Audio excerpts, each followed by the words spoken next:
A Bíblia sendo aberta, Cristo sendo proclamado, vidas sendo transformadas pela graça. Você está convidado. Assista o culto completo agora.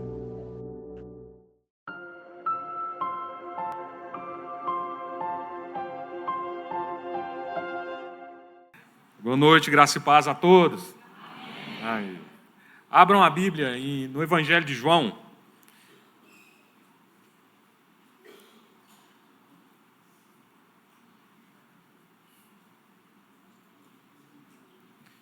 Evangelho de João, capítulo 3.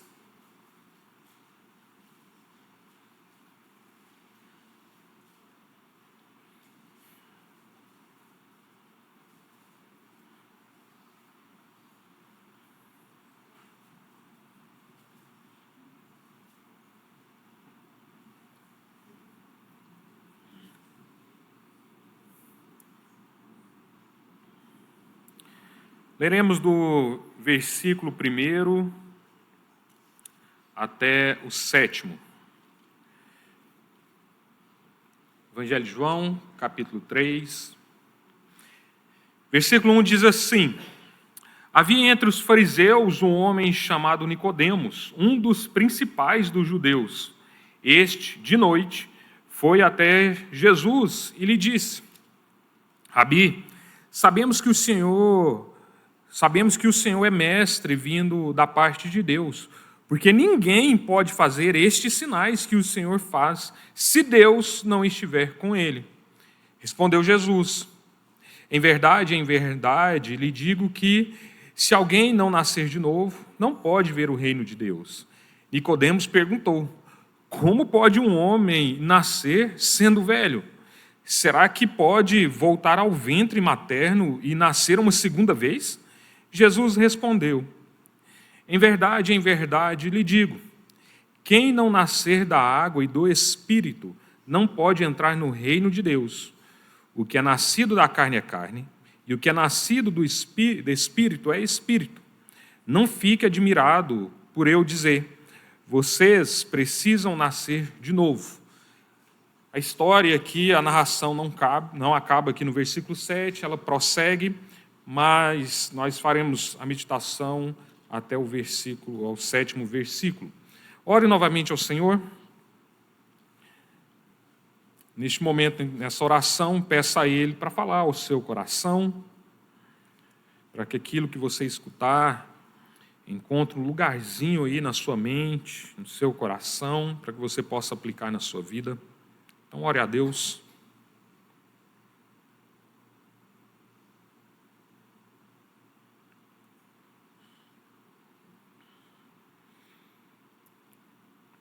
Senhor Deus e Pai, neste momento, os meus irmãos estão orando ao Senhor.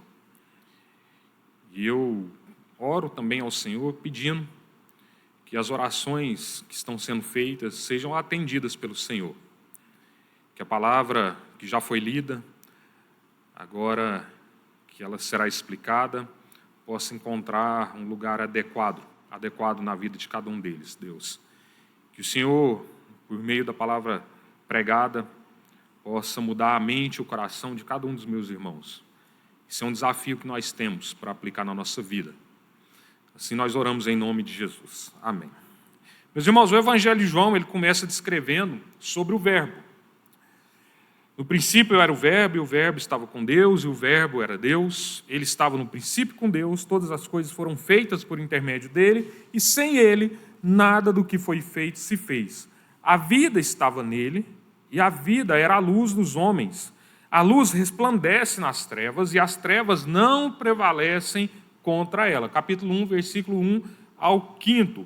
Para nós hoje, é fácil entender o que é esse verbo, por que está falando desse verbo, quem era esse verbo. Nós entendemos que esse verbo era justamente a pessoa de Jesus. E nesses primeiros versículos, nos mostram algumas verdades muito interessantes sobre a pessoa de Jesus. A primeira verdade é que Jesus sempre existiu.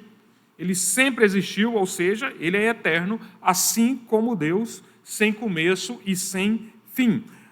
A segunda verdade diz respeito que Jesus cria todas as coisas, como criou todas as coisas pela sua vontade e o seu querer. Sem ele, nada viria a existir. A terceira verdade é que Jesus é o autor da vida e a razão de termos vida, porque ele é a própria vida em nós. E a quarta verdade é que Jesus é a luz que brilha na escuridão, brilha nas trevas, sendo essa luz, ele próprio, mais poderoso do que as trevas. Então, o texto está tratando especificamente da pessoa de Jesus, mas também sabemos que tudo isso se aplica à Trindade. Está falando de Deus, um completo aqui, que Deus é eterno, ele sempre existiu, o Espírito Santo sempre existiu, Jesus Cristo, ele sempre existiu, e desde o princípio eles existiram, e eles criaram todas as coisas, foram eles que vieram a nos dar a vida. Então, o que fala-se aqui se aplica, está falando especificamente da pessoa de Jesus, mas se aplica à Trindade. E isso refuta a ideia de que Jesus não é Deus, porque ele passou a existir neste mundo quando ele nasce. Existiam algumas pessoas que acreditavam, não, Jesus existiu sim, mas ele não existiu desde o princípio das coisas. Mas João 1:1 nos afirma, Jesus é o verbo e ele sempre existiu, ele estava no princípio. E que princípio é esse que o texto está falando? No começo de tudo, onde não existia nada. E todas as coisas vieram a existir pela sua vontade. Então, esse pensamento que Jesus ele passou a existir em determinado ponto na história, tira a divindade de Jesus Cristo. E na sequência, que conforme nós vamos lendo o Evangelho de João, aparece a figura de João, aparece na narrativa.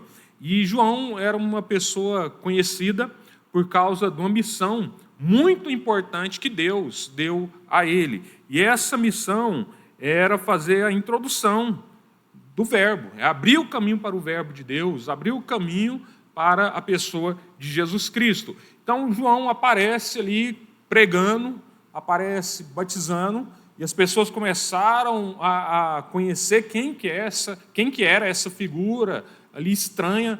Por que estranho? Porque ele se vestia com roupas de camelo, ele comia mel e gafanhoto, morava no deserto, e ele estava pregando e batizando as pessoas, e automaticamente ele se tornou uma pessoa muito, mas muito conhecida, até ao ponto de, no capítulo 1, versículo 29, ele dizer aquela famosa frase, eis o Cordeiro de Deus que tira o pecado do mundo. E ele está apontando para quem? Para Jesus. Então ele olha para Jesus e diz, eis o Cordeiro de Deus que tira o pecado do mundo. Uma pessoa que viria, ele estava preparando o caminho para essa pessoa mais importante que ele, ao ponto dele falar, olha, essa pessoa que virá após mim, eu não sou digno nem de desatar as sandálias, nem de servi-lo, eu não sou digno. E essa pessoa é justamente Jesus Cristo. E esse dia chega, Jesus aparece, João aponta para Jesus, eis o Cordeiro de Deus que tira o pecado do mundo. Então, João batiza Jesus. E ali nós vemos um momento muito importante, onde está reunida a Santíssima Trindade. A Trindade está ali. Nós temos Deus Pai, quando os céus se abrem, ouve-se uma voz que fala, este é meu Filho amado, em quem eu sinto alegria. Nós vemos o Espírito Santo descendo em forma de pomba sobre Jesus Cristo, e nós vemos o Deus Filho, que é o próprio Cristo Jesus, sendo batizado. Então nós temos ali um dos momentos raros, biblicamente falando, onde nós vemos explicitamente a Trindade. A eterna Trindade está aqui. A título de curiosidade, nós não encontramos na Bíblia esse termo, tá? Trindade, nós não encontramos. Mas ela é real, ela existe e ela está aqui no batismo de Jesus. Então, João ele se tornou tão conhecido ao ponto dos judeus enviarem seus emissários. Olha, vai lá e conversa com esse homem, porque ele está ensinando, ele está batizando as pessoas, nós precisamos saber quem é esse homem. Então, os judeus mandam esses homens para conversar com Jesus, com João, para saber quem ele era, e João responde. ele responde negativamente. Ele nega algumas afirmações que falam sobre ele. Eles perguntam, olha, quem é você? E João começa a responder. No versículo 20, ele diz, eu não sou o Cristo, o ungido de Deus, libertador do povo. Eu também não sou Elias, aquele que anunciaria o terrível dia do Senhor. Eu não sou o profeta. Não faço a intercessão, o profeta, tá? Não faço intercessão entre Deus e os homens. Mas ele afirma que ele é a voz que clama do deserto. Endireitem o caminho do Senhor. Ele está repetindo um texto que se encontra em Isaías 40:13. Então ele afirma não ser o Cristo, afirma não ser Elias, afirma não ser o profeta, mas ele afirma ser a voz que clama no deserto. Então, após essas negações, João revela que o batismo que ele está fazendo, o batismo com água, é para o arrependimento, mas que após ele apareceria essa figura mais importante que ele próprio. E eis o Cordeiro de Deus que tira o pecado do mundo. Aparece Jesus Cristo. E como todos nós sabemos, meus irmãos, Jesus Cristo é batizado, aparece-lhe a Santíssima Trindade, Deus falando com ele, o Espírito Santo desce e temos a própria pessoa de Jesus. E Jesus, então, começa o seu ministério. Então, agora, começa-se o foco na própria pessoa de Jesus. Jesus começa a reunir os seus discípulos, ele efetua o primeiro milagre lá nas bodas de Caná da Galileia, transformando água em vinho, algo que seria vergonhoso, o vinho, numa festa de casamento, acabar. Mas Jesus vai lá e transforma a água em vinho nessa festa, mas ele também se enfurece ao ver que a casa de Deus, o templo, estava se parecendo muito mais com casa de comércio que casa de oração. Capítulo 2, versos 13 ao 17. Então, Jesus Cristo, quando ele se depara com isso, ele olha e expulsa todos os cambistas, com chicote mesmo, ele se enfurece, e algo que parece bruto, mas é um zelo, é um zelo à casa de Deus, à casa do Pai. No Salmo 69, verso 9, também fala que nós precisamos zelar pela casa de Deus. E aí cabe a nós uma reflexão. Você tem zelado pela casa de Deus? Você tem cuidado da casa de Deus? Estou falando do templo mesmo, da igreja. Como está sendo o seu relacionamento? Às vezes eu fico observando algumas coisas, vou generalizar aqui. Eu chego, lógico, eu preciso chegar mais cedo para abrir ali a porta. Às vezes vem um lixinho lá, falo, poxa, mas quando eu passei não tinha, agora eu estou voltando aqui, tem. E passou tanta gente aqui, ninguém viu. Eu lembro de um experimento social que a escola fez, colocou uma garrafinha, talvez alguns dos irmãos já devem ter visto esse vídeo, colocou uma garrafinha, um lixo, lá assim no meio do pátio, as crianças passando, os alunos passando, alguns chutavam, outros passavam por cima, desviavam, ninguém pegava. Aí aparece um bom samaritano, pega e joga no lixo, aí é motivo de festa. Tomara que não seja assim aqui na casa do Senhor, porque nós precisamos zelar. Deus tem o zelo por nós, porque nós somos filhos dele, então ele cuida de nós. Só que ele também requer de nós zelo pela casa dele. Então, é algo a se pensar, termos zelo pela nossa própria casa, pela casa do Senhor, a qual nós fazemos parte. Então, algo também que não podemos esquecer é que Jesus fala que ele destruiria aquele templo e reconstruiria. Depois de quanto tempo? 3 dias. Vai reconstruir em 3 dias. Eu vou destruir isso daqui tudo e vou reconstruir em 3 dias. E é lógico que ele estava fazendo referência à sua ressurreição no 3º dia. Então, os judeus, eles não entenderam ali, mas os discípulos entenderam. Quando Jesus ressuscitou, eles lembraram dessa afirmativa de Jesus. Eles lembraram dessa palavra de Jesus.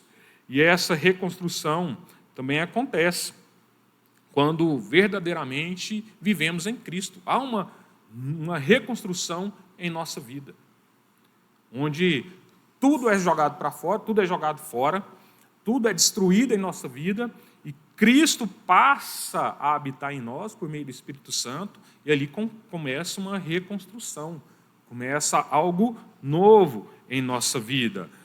Segunda carta de Paulo aos Coríntios, capítulo 5, 17, diz o seguinte: se alguém está em Cristo, é nova criatura. As coisas antigas já passaram, e eis que se fizeram novas. Então, há um foco ali na pessoa de Jesus Cristo, explicando, em primeiro lugar, quem era João, depois aparece Jesus e aparece um terceiro elemento, uma terceira figura, que é justamente Nicodemos, o fariseu.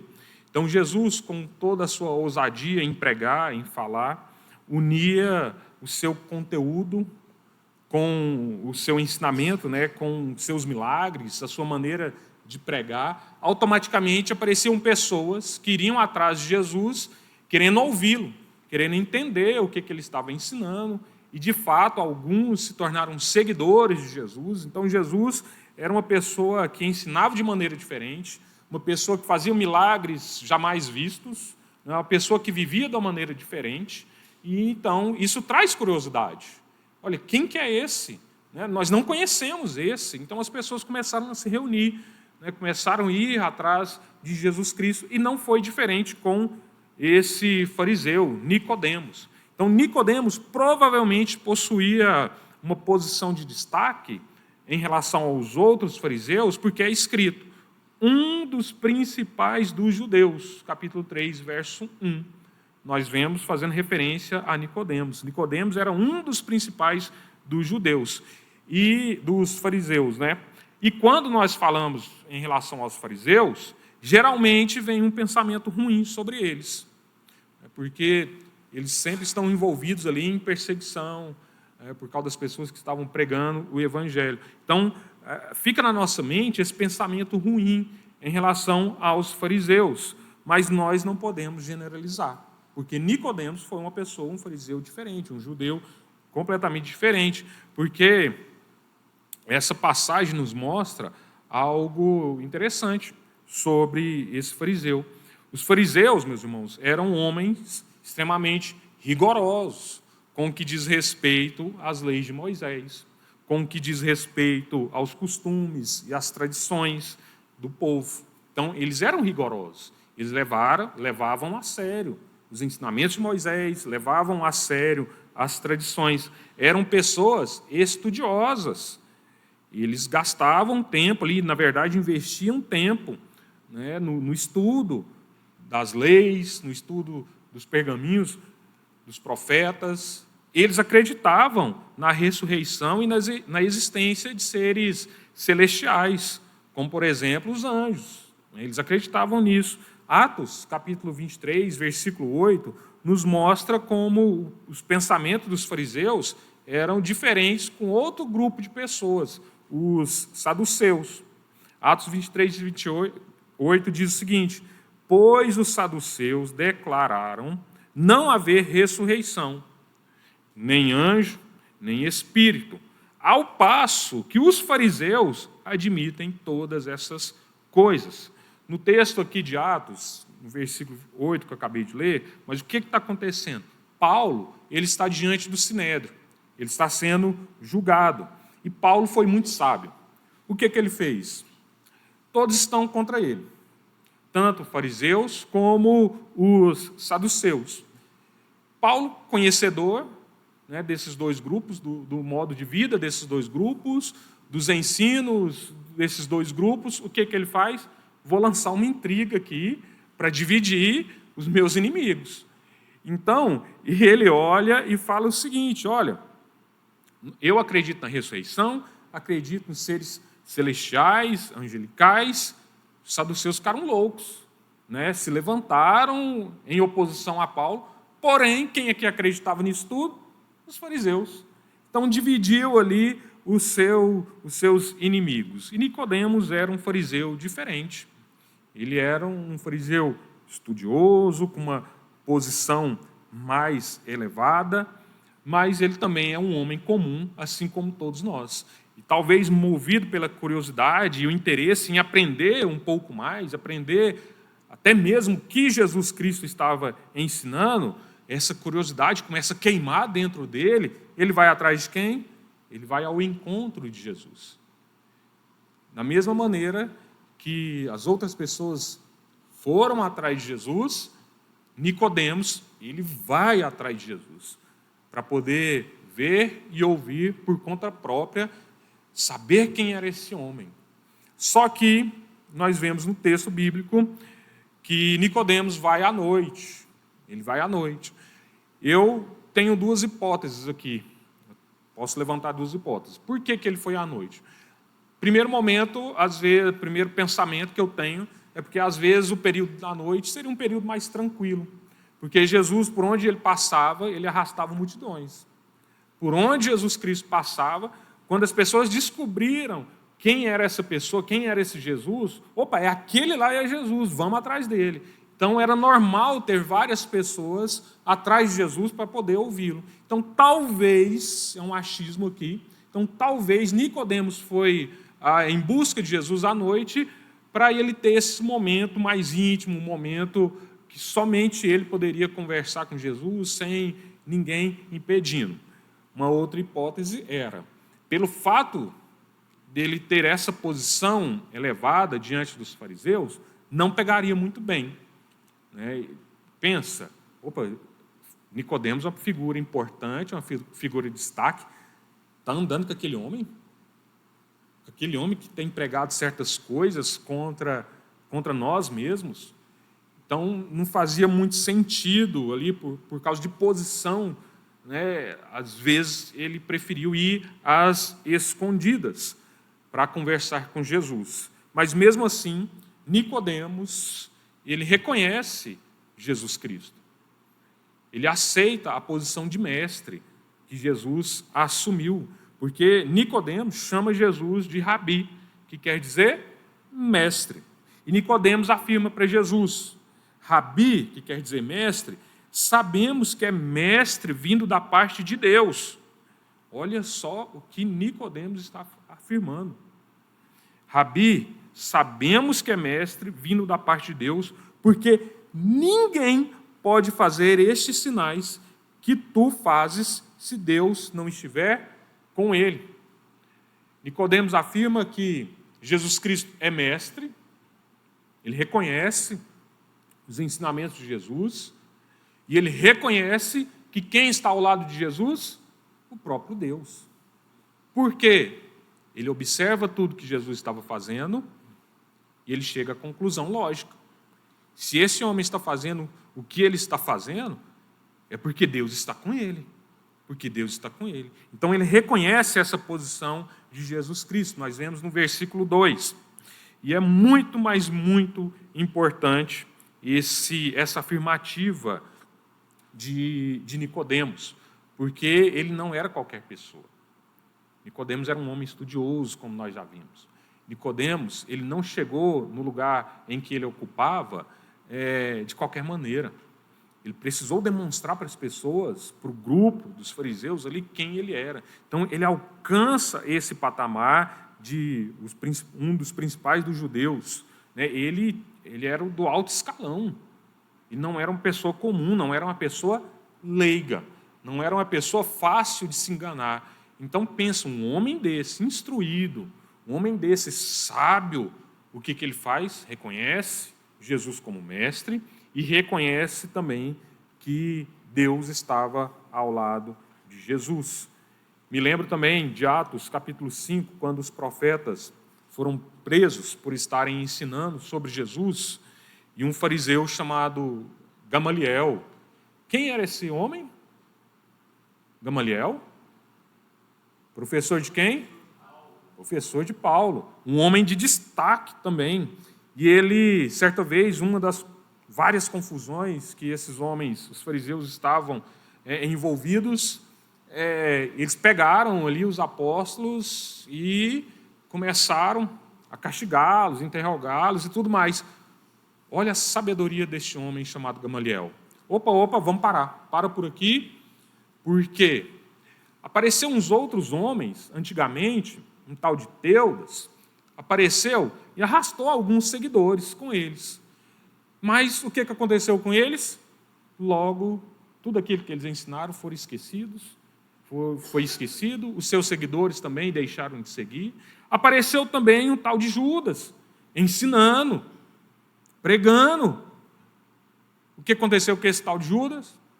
O vento levou também, seus ensinamentos foram esquecidos, os seus seguidores, de igual modo, sumiram. Então, o que Gamaliel chegou à conclusão? Vamos deixar esses homens em paz. Por quê? Se tudo aquilo que eles estiverem ensinando for meramente do homem, vai acontecer da mesma maneira que aconteceu com os outros dois. Eles serão esquecidos, seus ensinamentos serão deixados de lado, seus seguidores vão deixar de seguir.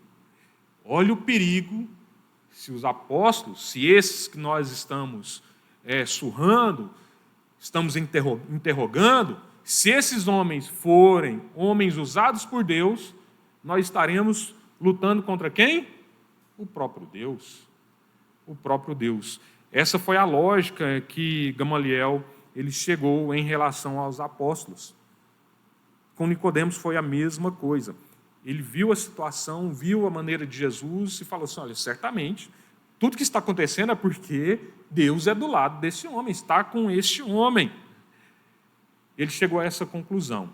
Só que Jesus, ele não deixa fácil para Nicodemos, porque ele diz, versículo 3, em verdade, te digo que se alguém não nascer de novo, não pode ver o reino de Deus. Jesus, em seu ministério terreno, ele muito falou sobre o reino de Deus.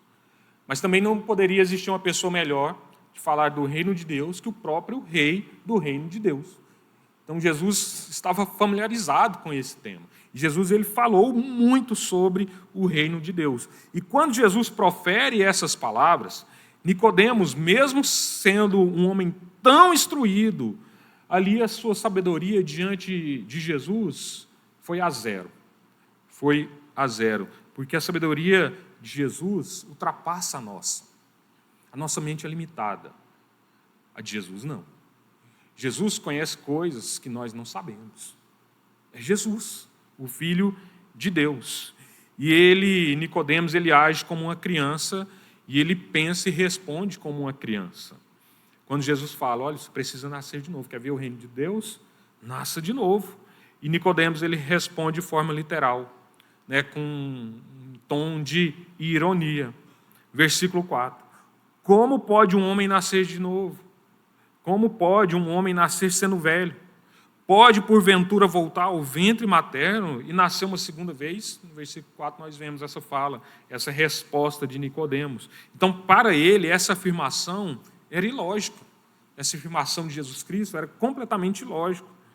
E ela não tinha sentido. Nascer de novo? Mas como assim? Já sou velho? Pode um homem já velho nascer de novo?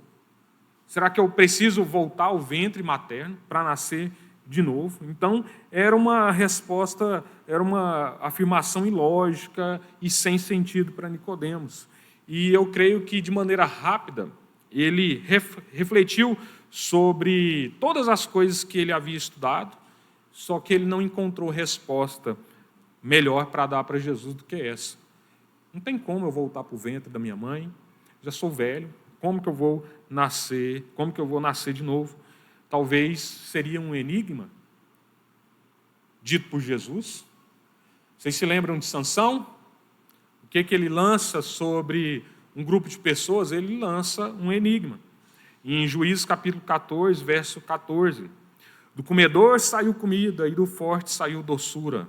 Um enigma que somente Sansão sabia a resposta. E será que isso que Jesus falou seria algo parecido? Acho que se eu estivesse no lugar de Nicodemos, se eu lembrasse do que aconteceu com Sansão, eu acho que seria uma pegadinha. Olha, você está de pegadinha comigo.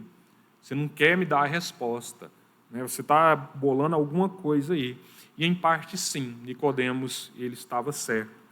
Nicodemos era um homem muito estudioso, e, mesmo assim, ele não iria compreender essas palavras de Jesus. Nicodemos estava pensando somente pelo lado humano, pelo lado lógico e racional. Só que ele se esquece de aplicar o conhecimento espiritual. Ele se esquece. Ele pensou somente com a mente, porque a mente dele foi limitada, como é limitada, como a nossa mente é limitada. Então, ele não consegue ultrapassar essa barreira. Então, essa afirmação de Jesus é algo espiritual, vai além do físico, vai além do palpável, vai além de simplesmente a mente humana. E foi mais ou menos assim que aconteceu com Samuel, quando Deus manda Samuel à casa de Jessé para fazer a escolha de um rei que substituiria Saul. Ele vai à casa de Jessé e ele olha ali os 7 filhos que foram apresentados a Samuel, e se a escolha desse novo rei, que nós sabemos que foi Davi, se a escolha desse novo rei dependesse da escolha de Samuel, quais características ele buscaria nesse novo rei? As mesmas de Saul. Um homem diferenciado, um homem alto, um homem com um porte físico mais atlético, afinal, eles enfrentariam guerras, enfrentariam batalhas. Só que no versículo 7 de 1 Samuel 16, Deus dá uma resposta a Samuel muito importante. Não olhe para a sua aparência, nem para a sua altura, porque eu o rejeitei. O ser humano vê o exterior, porém o Senhor vê o coração. Então Deus, ele escolhe Davi, o homem segundo o coração de Deus. Era mais ou menos dessa maneira que Jesus estava tratando com Nicodemos. Ele estava tratando o coração. Ele estava tratando algo que vai além da compreensão humana. Ele estava tratando sobre o nascer de novo. Então, mesmo diante do questionamento e resposta totalmente racional de Nicodemos, Jesus ele não decifra o enigma, parecendo que ele estava contando uma parábola, né? Porque ele conta parábola e ali ele explica somente para aqueles que fazem parte do seu grupo, e para aqueles que ele não tem parte, ele, olha, estou contando essa parábola para vocês para que os outros não entendam. Parece que está acontecendo isso daqui. E Jesus Cristo, ele acaba dificultando ainda mais quando ele fala no versículo 5 ao 7. Em verdade, te digo, quem não nascer da água e do Espírito não pode entrar no reino de Deus. O que é nascido da carne é carne, o que é nascido do Espírito é Espírito. Não te admires de eu te dizer, importa-vos nascer de novo. E com essas palavras de Jesus, nós temos aqui 3 elementos lançados por Jesus que são totalmente ligados à nossa vida cristã. E o primeiro elemento é a água. Qual água é essa? A água do batismo. Batismo para o arrependimento, a remissão dos pecados. O segundo elemento é o Espírito, que diz respeito ao Espírito Santo de Deus que passa a habitar em nós. O terceiro elemento é a carne. Carne essa que já foi santa, mas agora corrompida devido ao pecado.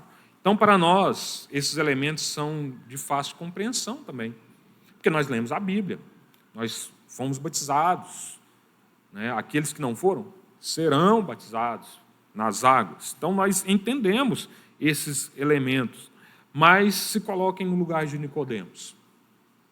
Parece não fazer sentido. Água, Espírito, carne. Olha, eu nunca ouvi falar sobre isso. Eu nunca ouvi falar, eu não estou entendendo o que você está falando, Jesus. Eu não estou entendendo. Talvez ele tenha se lembrado de Ezequiel, capítulo 36, porque lá Deus fala o seguinte: aspergirei água pura sobre vós, e ficareis purificados de todas as vossas imundícias, e de todos os vossos ídolos vos purificarei. Dar-vos-ei coração novo, e porei dentro de vós espírito novo. Porei dentro de vós o meu espírito, e farei que andem nos meus estatutos. Talvez tenha brilhado uma centelha ali na mente de Nicodemos, e feito se lembrar dessa restauração que Deus tinha prometido ao povo. Mesmo assim, não fazia com que Nicodemos fosse capaz de ligar o nascer de novo com uma vida convertida e entregue a Cristo Jesus, porque eram poucas as informações, eram pouquíssimas as informações que levassem Nicodemos a entender esse nascer de novo. Era como se Jesus, de fato, estivesse dizendo algo que ninguém havia dito em algum momento.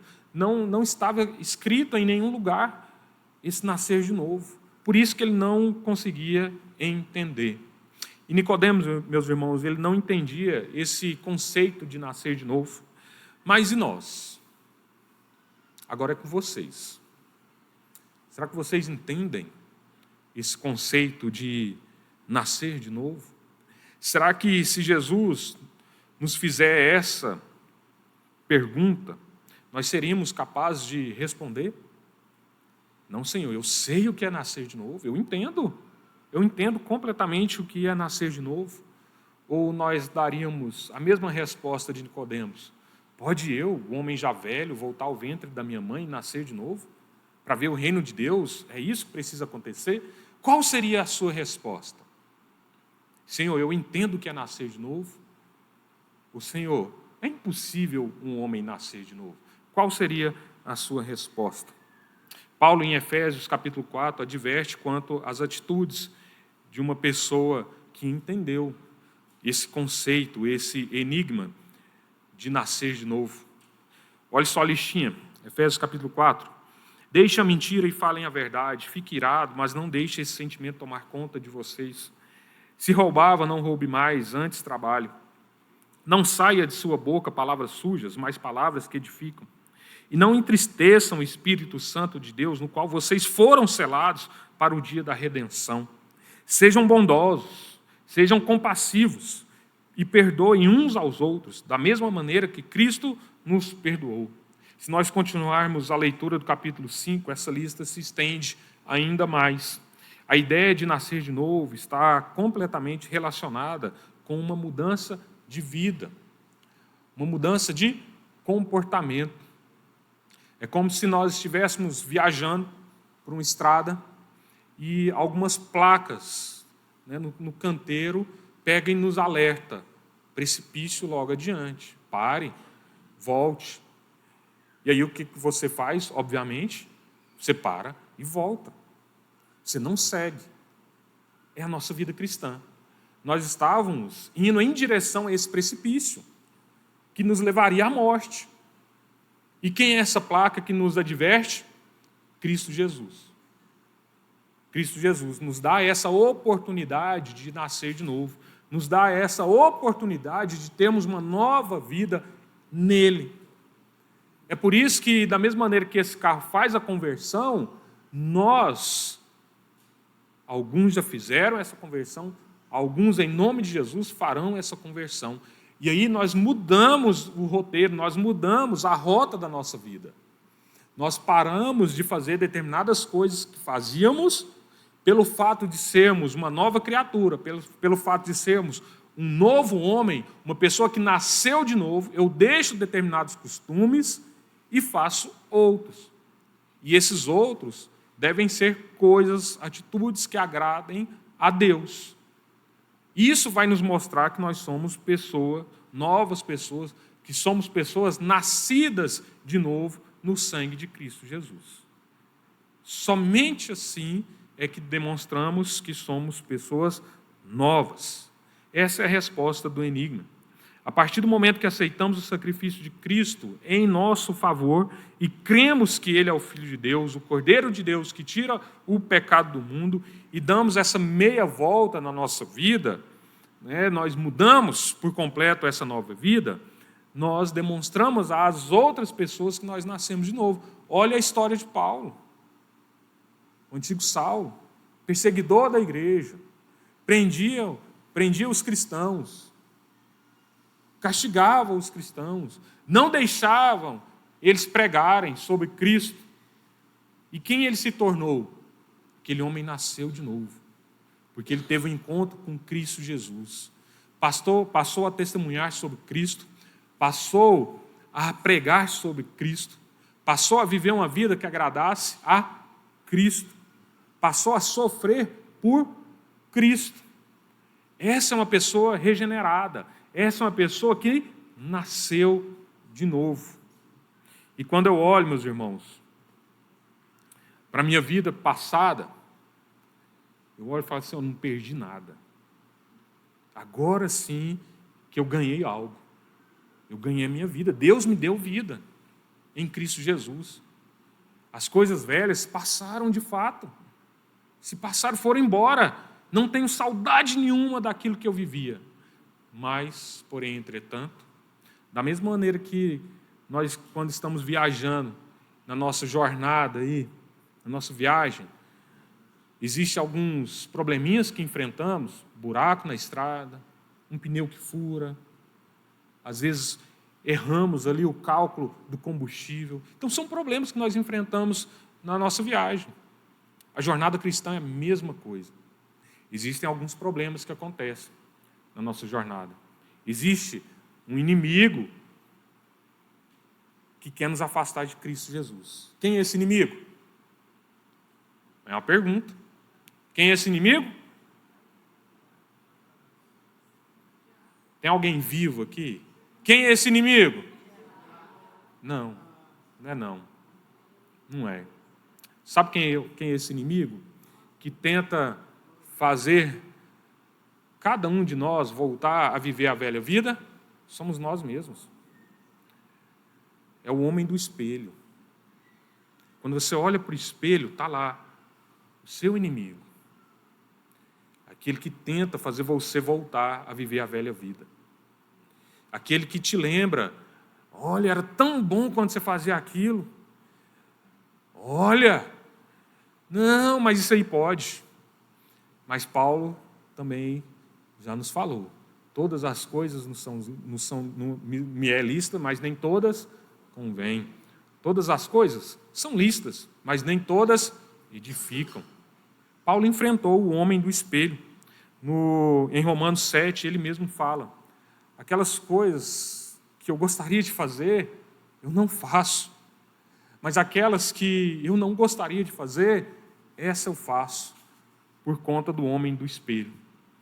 Então, como vencer esse homem, meus irmãos?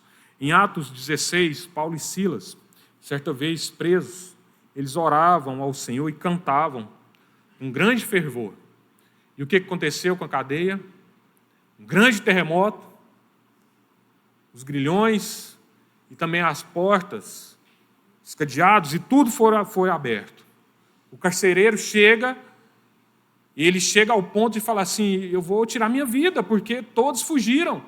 Paulo e Silas, eles interrompem e falam: não, nós estamos aqui. E aquele homem, diante daquela situação, ele faz a pergunta: o que devo fazer para ser salvo? Porque ele viu algo diferente na vida daqueles homens. Qual foi a resposta? A resposta é: creia no Senhor Jesus e você será salvo. Você e toda a sua casa. Você e toda a sua casa. E o que acontece depois é a prova que aquele carcereiro, ele entendeu a ideia de nascer de novo. Por quê? Como assim ele entendeu? Que o texto continua. Naquela mesma hora da noite, cuidando deles, lavou-lhes as feridas, falando dos apóstolos, aquele carcereiro levou para a casa dele, lavou-lhes as feridas dos açoites, logo a seguir ele e todos os membros da casa dele foram batizados. Então, levando-os para a sua própria casa, deu-lhes de comer, e com todos os seus manifestava grande alegria por ter crido em Deus. Aquele homem nasceu de novo. Aquele homem nasceu de novo. Então, com atitudes é que nós demonstramos esse novo nascimento. Com atitude é que demonstramos que somos capazes de vencer o homem do espelho. Dependendo daquilo que você tem feito na sua vida cristã, demonstra se você está vivendo de mão dadas com esse homem ou se você é uma nova criatura, se você realmente nasceu de novo. Nicodemos talvez tenha entendido esse novo nascimento, porque vemos em João capítulo 7, versos 50 e 51, ele defendendo Jesus em meio às autoridades. João 19, 39, ele ajuda no sepultamento de Jesus, contribuindo com óleos aromáticos. Então, provavelmente, aquele homem entendeu o que é o nascer de novo. Por quê? Atitudes. Ele mudou as suas atitudes. Ele mudou completamente aquilo que ele fazia. E nós? que nós temos feito para demonstrar para nós mesmos, e eu não estou falando para os outros de fora, não, para demonstrar para você mesmo o que você tem feito, quais estão sendo as suas atitudes para mostrar que você nasceu de novo. Vamos pensar nisso neste momento. Feche seus olhos.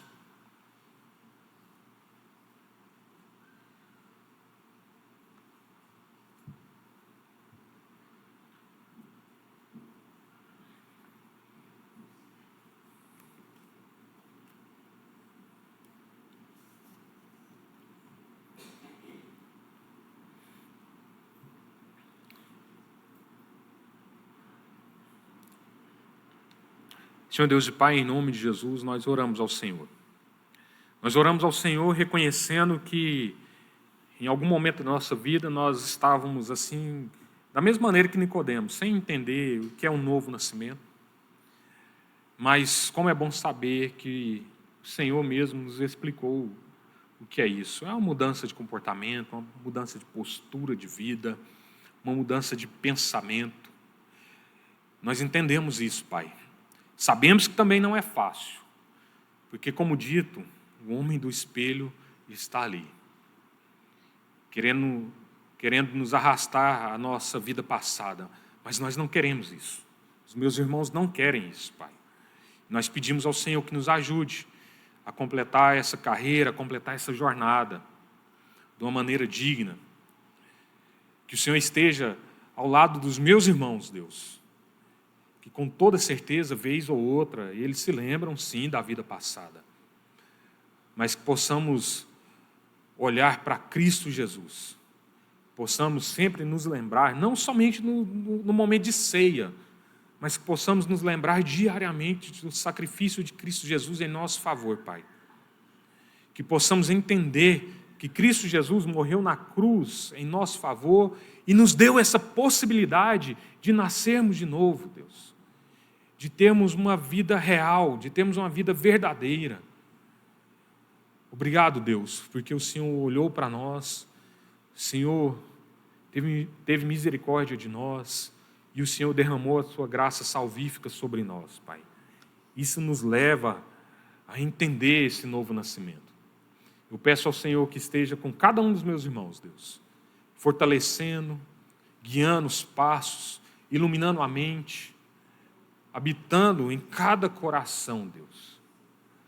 Obrigado, Pai, porque eu também fui alcançado por essa graça. Obrigado, Deus, porque eu também vivia esse caminho de trevas, esse caminho de escuridão. Mas fui alcançado por Tua maravilhosa luz. E Cristo Jesus é essa luz, mais poderosa do que todas as trevas, Pai. Obrigado, Deus. Eu oro agradecido pela vida de cada um dos meus irmãos. E eu oro em nome de Jesus.